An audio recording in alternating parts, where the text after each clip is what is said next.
Вот мы на кухне с ним никак, вот мы как партнеры с ним. Он мне что-то говорит, я ему что-то подсказываю. И он очень радуется своему результату, прям очень. Это как бы ответственность у него вырабатывается, я думаю, за блюдо свое. Он даже расстраивается, когда что-то сломалось, какая-то лепешка развалилась. Поэтому он понимает, что нужно для результата постараться.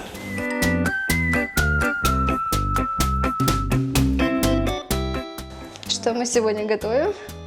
Разные вафли. Ну что, начнем? Да.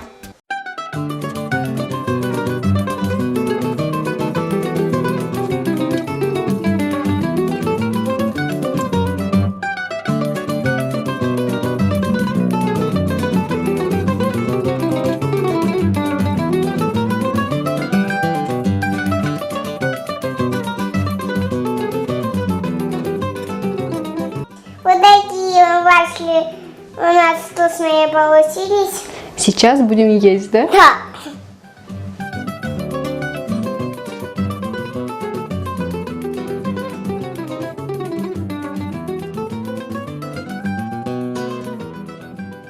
Если ребенок наотрез отказывается есть, например, кабачки, вот, например, Эмиль не будет есть вот эти кусочками запеченные кабачки.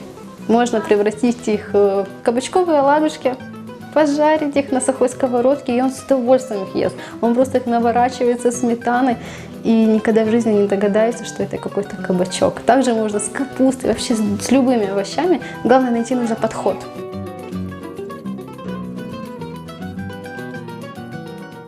У меня был такой плотный график с блогом, надо было снимать рецепты, готовить, и ему вообще внимания не доставалось. Поэтому мы начали совмещать, он начал готовить со мной. Один раз попробовал, но второй раз он уже сам попросил, третий раз, и мы как-то так пошло-поехало, и это понравилось и людям, и мне понравилось. В общем, мы так начали совмещать наше такое время.